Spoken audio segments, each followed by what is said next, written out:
The Artist's Toolkit, a training program for the artistic process, problems, background, and exercises. Hello and welcome to a new episode of The Artist's Toolkit by and with Kaethe Wenzel. This issue is about what to do when you're stuck. And as you will remember, we've talked about ideas, how to invite inspiration, how to find topics. Now you have an idea and then comes the next problem. What do I do when I have an idea and up to a certain point everything runs smoothly and then suddenly nothing goes, you're stuck?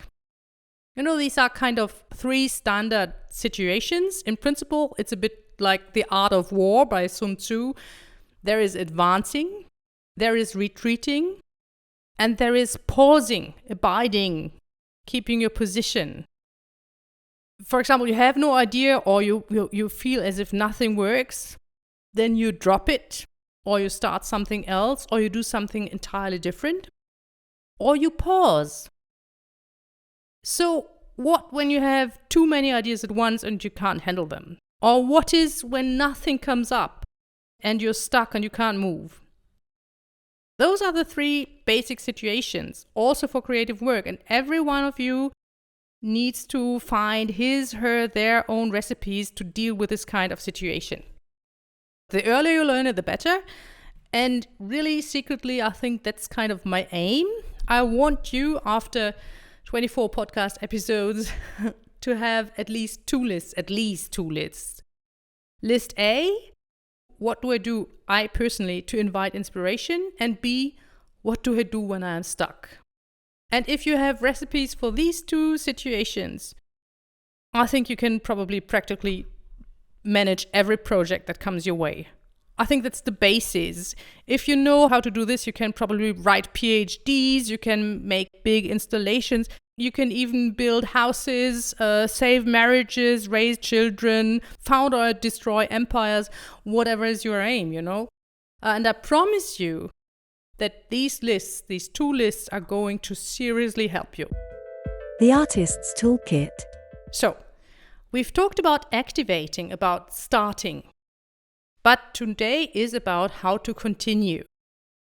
You've started, it didn't work, you're stuck. What do you do? And I only really learned that when I was writing my PhD, and I think that's kind of late. I would like you to learn that earlier, and then you will have more time to refine your methods. What I learned when I was writing my PhD was, okay, imagine you're writing a PhD that is, will have like 200 pages, which is like 10 to 12 papers for a university seminar. And you're sitting all day long in your room and kind of fighting this thing. I'm sure you have similar experiences. When I finished after 3 years, I knew, okay, when I'm stuck, there are 3 things I need to do. Or 4, but I call it 3. Okay, A, I need calories. So I need chocolate, or I need to run around the block, or I haven't read enough. Okay, 4, I need to run around the block, I need to take out the vacuum cleaner, I need to do the dishes, I need to wash my hair, or whatever.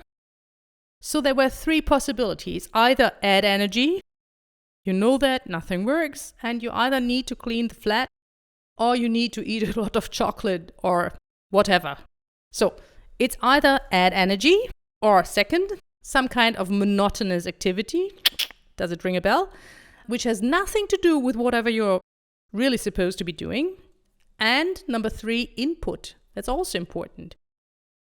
I hope that some of it is already on your how to activate the right half of your brain list. So what do you do? Imagine the bad moment has come. You have been preparing something for ages. You have been buying materials. You have been making plans. And now nothing works out. What do you do? Well, the first thing, of course, is to deal with your frustration. And then comes the famous pause. Pause. So, be frustrated, pause, regroup. For example, scream, beat up your sofa cushions, and please don't beat up any fellow human beings, any housemates or pets. A, it won't help you in your work process at all. You'll only get into an argument and feel bad. B, really not. Like really, really not. And then the central question is, Do I have to go deeper or do I have to relax? The Artist's Toolkit. That's a really important decision. Do I need to go deeper or do I need to relax? So do I need to get in touch with what I'm doing? Do I need to read more about it? Do I need to touch it? Do I need to play with it? Do I need to look at it? Or do I need a break? And a break means, do I need to invite my subconscious to solve the problem for me? To have some time off? And, kind of, I know there is this technique of placing an order with the universe. Yeah, well, in a way, a similar thing works when you're working creatively, because a lot of creative work is actually done by our subconscious while we're doing other stuff. And I'm sure you know this also from writing papers or so. You need to keep coming back to it. You need to listen, and then you need to wait. And then sometimes you can feel the structure of the paper forming, or the structure of the project forming in your mind. And there will come parts of ideas, and you need to be perceptive and to collect these fragments until they come together. This is also a reason why the sketchbook is so important. The sketchbook is the net in which you catch fragments of ideas, which then at some point will come magically together to form entire projects. The Artist's Toolkit. The other point is this so-called inner critic. When you have, imagine you're stuck. You've tried to deal with your feelings by breaking something, or having a shower, or having a smoke, or drawing a mandala and meditating. And when you finally come to a point where you think, okay, now I'm feeling better, and you can sit down to work with your sketchbook, and then suddenly, very often, the so-called inner critic turns up. There's Julia Cameron. I'm not so extremely fond of her, but still she's written a lot of interesting stuff. And as far as I know, this term goes back to her. The important thing is, how do you deal with this censor's voice? The censor is this small green little man sitting on your left shoulder and telling you that everything you're doing is shit. And this was never going to go away, really. You will have that forever. We all have it. It's this, you start working, and then you haven't even really started yet, like 2 lines or something, 1 photograph. And then suddenly there is this little voice that says, nah, this isn't going anywhere. And it's part of the artistic work process, and it's part of going to university and working and doing projects, that you learn to handle this nasty voice.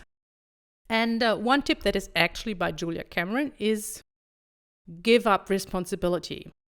And I think that's actually a good tip, like to tell yourself, I work now, I produce now, and you can talk about it later.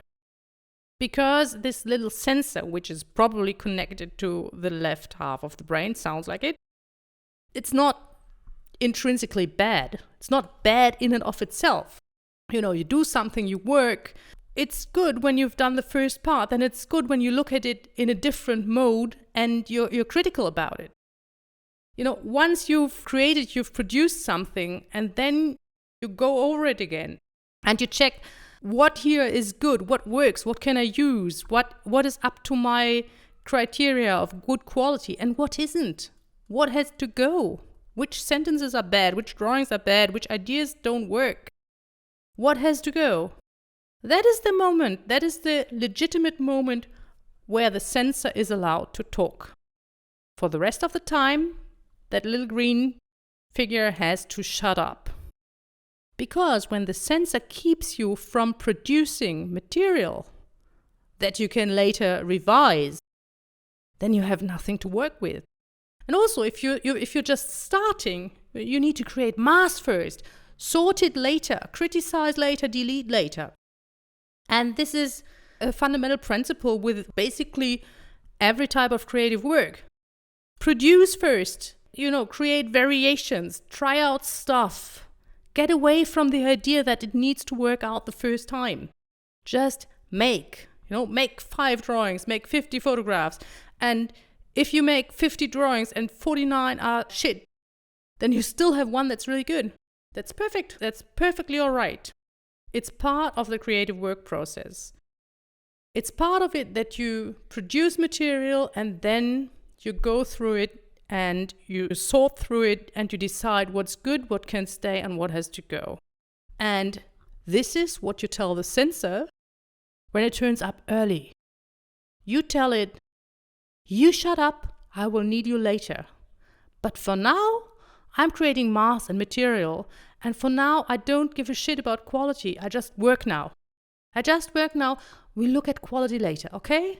And that's when you're allowed to speak. But for now, you shut up. That's what you tell it, and then you go and work. The Artist's Toolkit. An entirely different aspect is also kind of related to the inner censor. Who is allowed to talk? Who is allowed, which parts of your personality are allowed to talk? Who are being heard, And of course, the censor is connected to society. And of course, society has maybe not standards, maybe not definitions, but it has traditions and habits of who is allowed to talk and whose words and whose utterances are considered important and valuable and whose are not. And that is connected to the idea of who is more real than others. I mean, a lot of you will know this kind of situation where you are in a group, especially the female identified persons will know it. You are in a group sitting around a big table in some kind of meeting. You say something and there is no reaction. And then a male person next to you says the same thing and there's big applause. I'm sure a lot of you know that. Yeah. Or you are in a context where your abilities are invisible. For example, it's something that happened to a colleague of mine. She's an artist. She worked with a school project. There was a child who had just arrived in Germany from Syria, and the child said she could do calculus up to 1,000. And the teacher said, nah, she can't do sums for shit.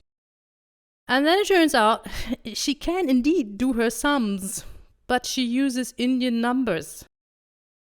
She was able to do it, but the teacher couldn't see it. Because in Germany, of course, we use Arabic numbers. In Europe, we do.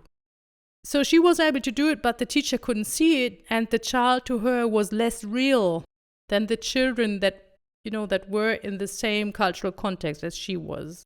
And these are voices that you hear at some point in your life, and sometimes they stay with you. And they merge with the censor's voice. And they are tough, and it's hard to get rid of them. It's work to get rid of them.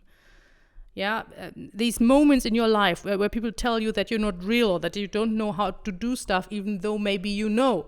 Or even if you don't know, they shouldn't blame you for it, they should just teach you, or whatever. Yeah, these moments when you feel humbled and you feel devalued by what people told you about yourself.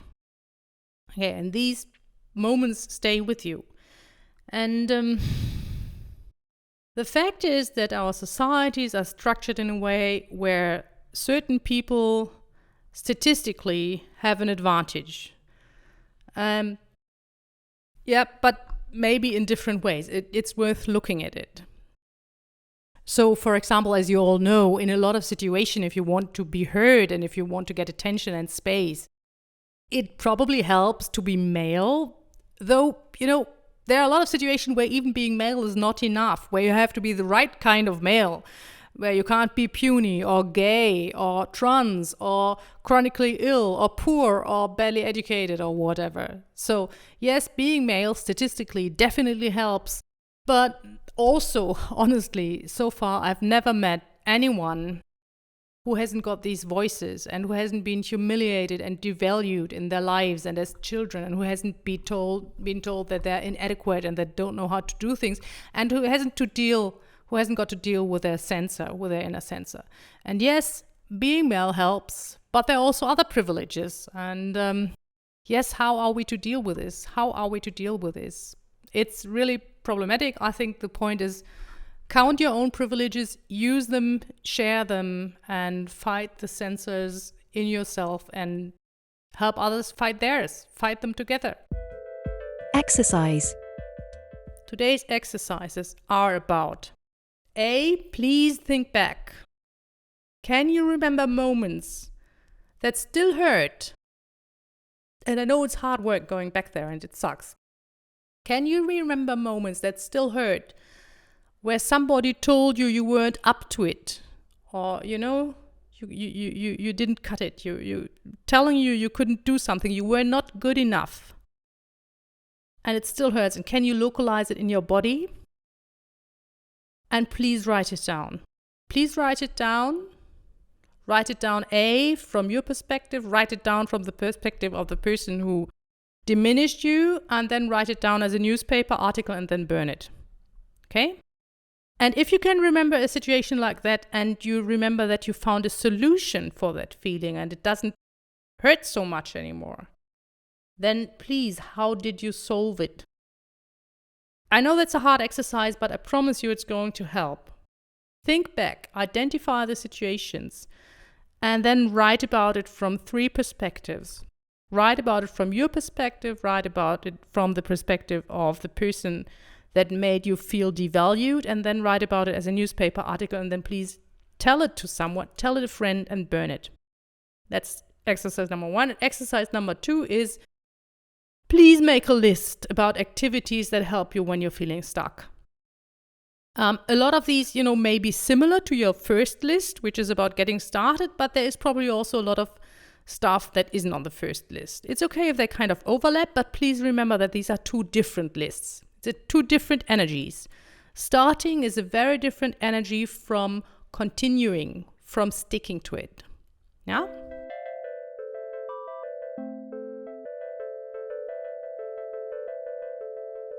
There are also reading tips for this session. That is bell hooks, talking back. It's a very short text, but very, very rewarding. Very good to read. In Gloria Anzaldúa, Making Face, Making Soul, Haciendo Caras, Creative and Critical Perspectives by Women of Color, San Francisco, 1990. You'll find it as a PDF on the internet also. It's quite accessible. The other text is by Rebecca Solnit, Recollection of My Non-Existence. That was her autobiography, published by Vintage Publishing House in New York in 2020. Have a look at chapter 2, because this is about being heard, about whose word counts and whose word doesn't, who is considered an expert and who isn't, and who is considered real and who isn't. Rebecca Solnit, in case you haven't heard of her, she's the one who first talked about mansplaining. She's the one who wrote an essay about an older man trying to explain to her about a famous book that had just come out, ignoring the fact that she had written that book. And then there is John Fugi, Brecht and Company, Sex, Politics and the Making of the Modern Drama, New York, 1994. That is a biography about the German poet and dramatist Bertolt Brecht, and there is more about him in the mini special. The Artist's Toolkit. Conceptualized and presented by Kaethe Wenzel. Assistance, Nadia Driller. A project by European University Flensburg.